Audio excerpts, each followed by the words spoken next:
తన పని ముగించుకొని ఆ చెట్టు వద్దకి వస్తాడు. ఏంటి, ఆడవారంతా హాయిగా చెట్టు కింద మీటింగ్ పెట్టినట్టున్నారు? ఏదో ముఖ్యమైన విషయాన్ని డిస్కస్ చేస్తున్నట్టు కనిపిస్తుంది. ఏమిటో ఆ ముఖ్యమైన విషయం? కాస్త నాక్కూడా చెప్పండి.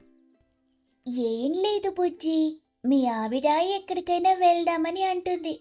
మేము కూడా ఎక్కడికి వెళ్ళాలో తెలియక సతమతమవుతున్నాం. ఎక్కడికైనా వెళ్ళాలా? ఎక్కడికి వెళ్ళాలి? ఎందుకు వెళ్ళాలి?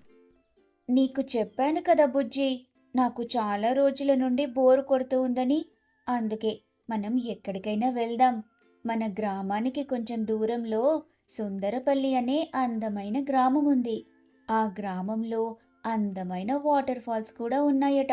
మనం ఎందుకని అక్కడికి వెళ్ళకూడదు? ఎందుకు వెళ్ళకూడదు? డబ్బుంటే తప్పకుండా వెళ్ళొచ్చు. అవును, అన్నిటికీ డబ్బు కావాల్సి ఉంటుంది. కానీ ఎన్నో ఏళ్లుగా మనం ఈ ఊరిని విడిచి ఎక్కడికి వెళ్ళలేదు. పిల్లలు కూడా పాపం ఏ ప్రదేశాన్ని చూడలేదు. ఈ ఆదివారం నాడు మనందరం కలిసి సుందరపల్లికి వెళ్దాం. అలా పక్షులన్నీ